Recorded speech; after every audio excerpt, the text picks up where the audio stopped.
guyone wali ku jek mungkin. Kadang orang itu engkar ndak bisa. Yaitu tadi piye wae resmi teknya Allah tu yaumana kullu unasim bi imamihim. Nanti manusia dipanggil itu per ketuanya. Bukan per individu kesuwen. Jadi ada teori itu yang mungkin benar. Ya, teori itu yang mungkin benar karena kita nanti di mahsyar juga dipanggil ketuanya dulu. Jadi ya ma'asyarus syafi'iyah, Imam Syafi'i disuruh maju, ya ma'asyarul malikiyah. Karena ketua ini nanti yang menciptakan mazhab. Karena ada pepatah an-nasu ala dini mulukihim. Manusia itu ngikuti tradisi ketuanya. Mungkin coba orang Indonesia mbok bodoh, mbok ora, mbok pinter, mbok ora, nggak Abu Bakar ya radhiyallahu anhu. Coba kalau tradisinya Syiah, mungkin Abu Bakar laknatullah alaih kan gitu.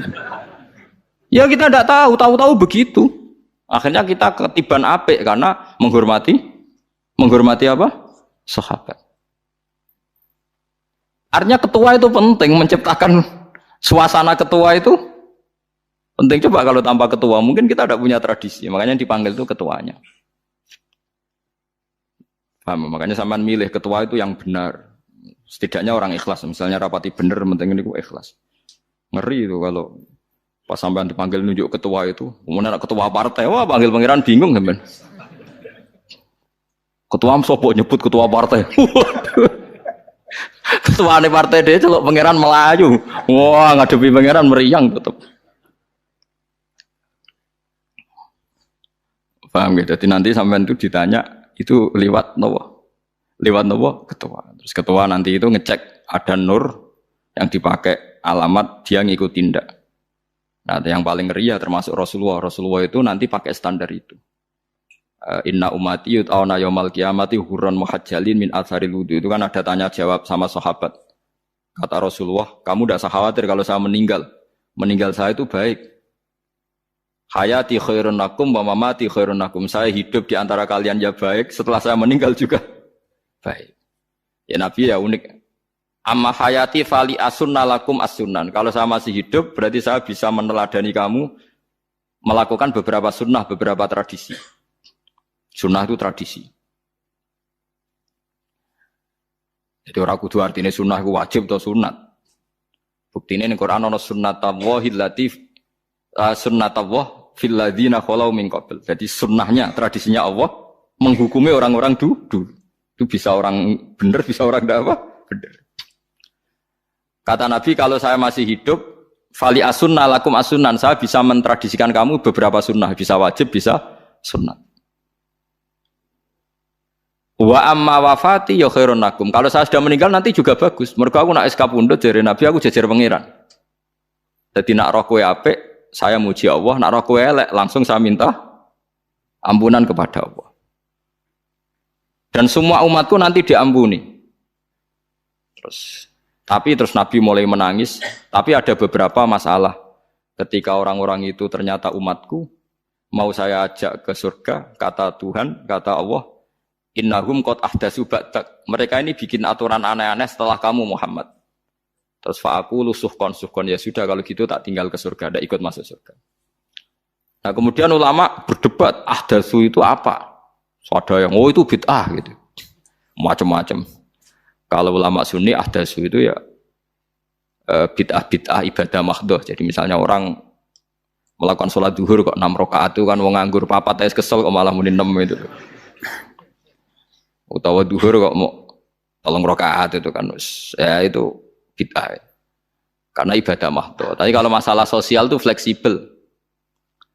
Fleksibelnya adalah misalnya dulu Nabi naik unta, orang yang anti bid'ah juga naik Innova. Padahal dulu naik unta. Orang-orang yang poligami itu ya tidak nunggu istri pertama mati. Padahal dulu Nabi poligami setelah Sayyidah Khadijah meninggal. Ya mereka baik-baik saja. Alasannya poligami sunnah Rasul. Padahal nak detailnya sunnah Rasul poligami setelah istri pertama meninggal. Jadi kayak Rohin itu belum boleh. Istrinya kan masih hidup 2 dia. Tapi sudah.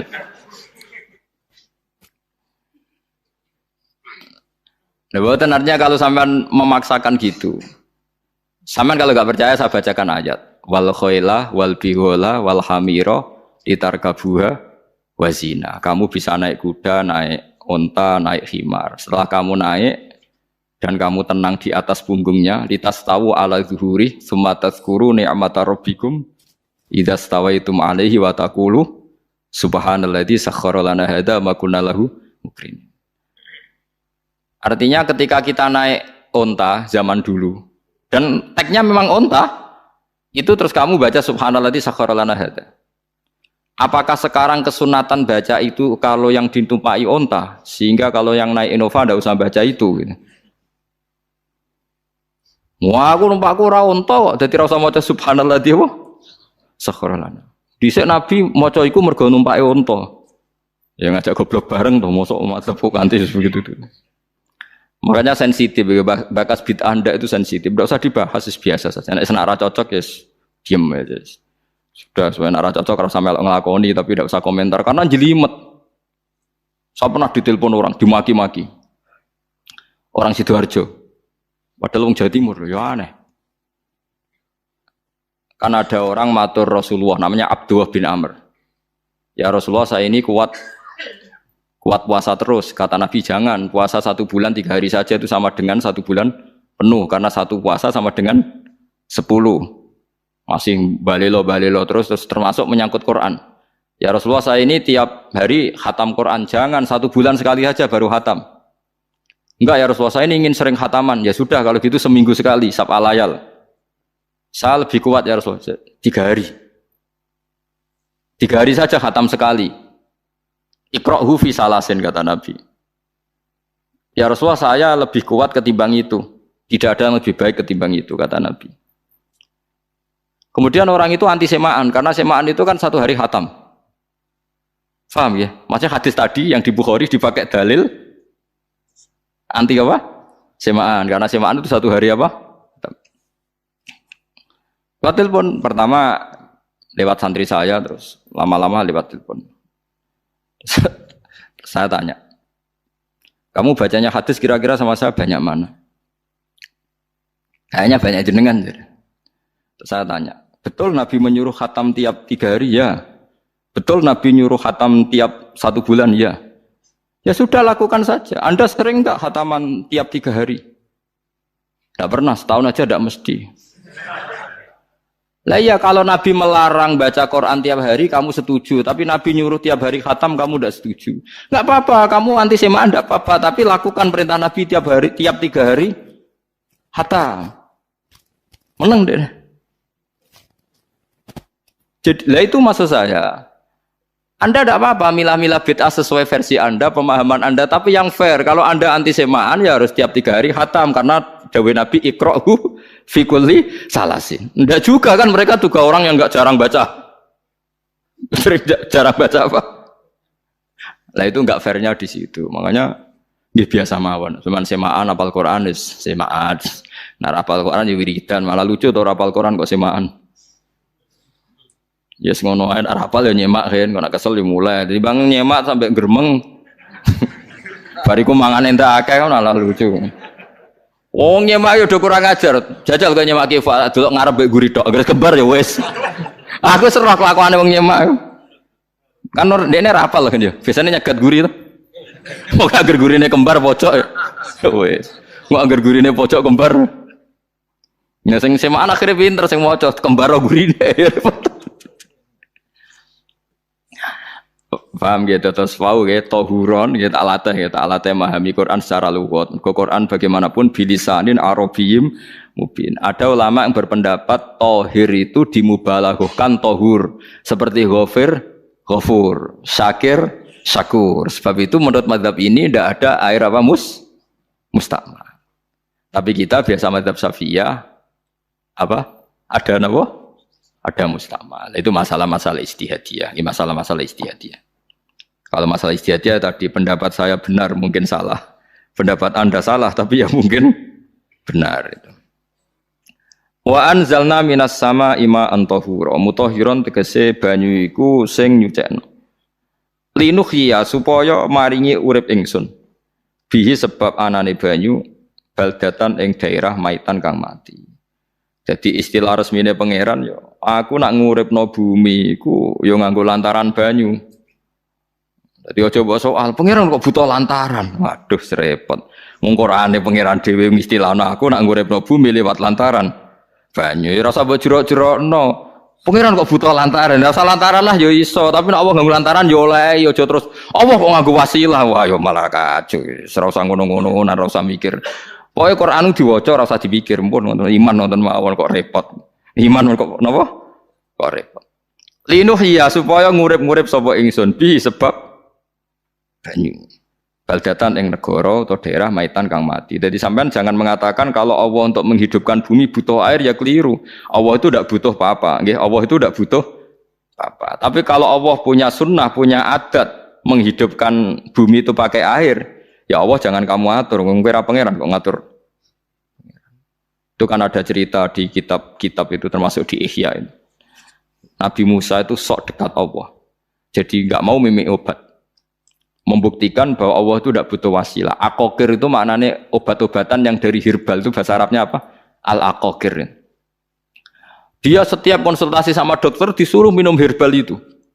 Enggak mau dia. Enggak, saya akan disembuhkan Allah langsung, enggak usah lewat obat apa herbal katanya.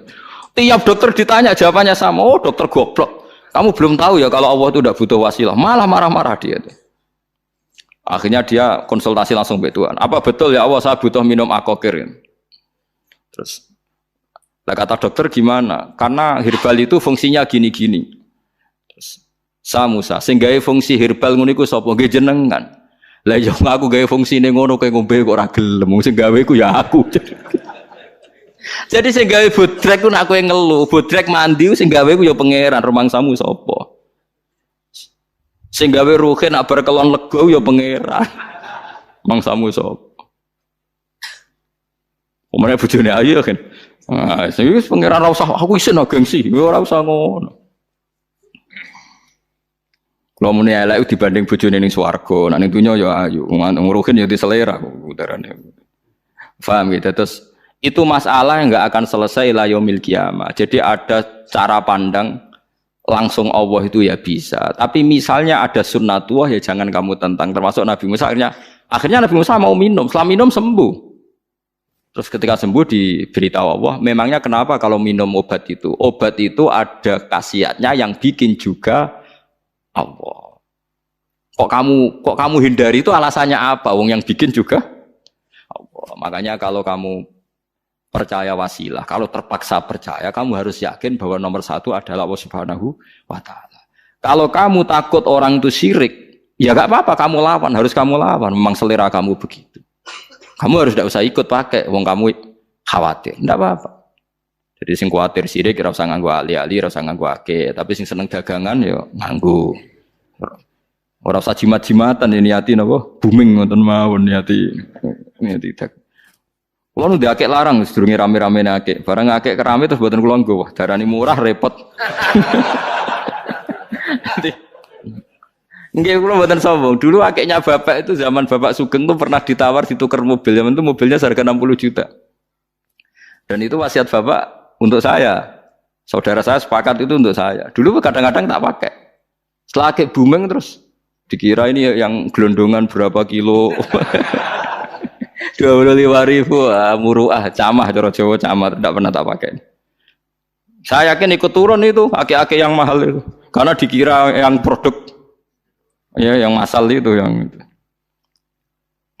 Paham gitu terus sampean biar tahu duduk perkara ini. Jadi tohur ya tohuron itu sifat mubalaghah. Tapi kalau dalam madzhab Syafi'i tohur itu ismul alat. Jadi tidak maknanya mengulang-ulang sehingga Imam Syafi'i tidak membolehkan wudu pakai air apa? Mustamal. Lah menurut hadis kayaknya benar Imam Syafi'i secara lahir. Karena Nabi ngendikan sisa air wudu itu membawa dosa Anda. Kata Nabi, jika seseorang wudu maka kotorannya keluar dari ajfan, dari telapuk mata, dari apa sampai keluar dari mimbaini adzofiri, sampai keluar dari bawah-bawah apa? Kuku. Sehingga kalau air ini sudah membawa kotoran dosa Anda, berarti air ini kan sudah menjadi air kotor. Andai kan Anda mukasyafah, maka air ini sudah penuh dengan kotoran. Nggak mungkin air yang sudah penuh kotoran dipakai wudhu lagi. Itu cara berpikir Imam Syafi'i. Ya sama ikut mana ya?